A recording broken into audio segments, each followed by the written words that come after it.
সবাইকে স্বাগতম সুন্দর একটা সকালে। অনেক সুন্দর একটা ভিউ সকালে, তাই রুমে বসে না থেকে চলে আসলাম ঘোরাঘুরির জন্য। আসলাম লোকাল বাজারে, ওদের ওদের লোকাল সব সবজিগুলো দেখার জন্য। আমরা খুব ভোরেই রিসোর্টে এসে পৌঁছে গেছি, তো মনে হলো যে একটু শুয়ে না থেকে রিসোর্টটা ঘুরে ঘুরে দেখি, চারপাশটা একটু দেখি। দেন চলে আসলাম ব্রেকফাস্ট করার জন্য। ঝটপট ব্রেকফাস্টটাও করে নিলাম।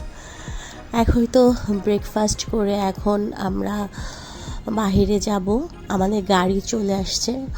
ও আমি তো বলিনি, আমরা আসলে বান্দরবান গ্রিন পিক রিসোর্টে উঠেছি।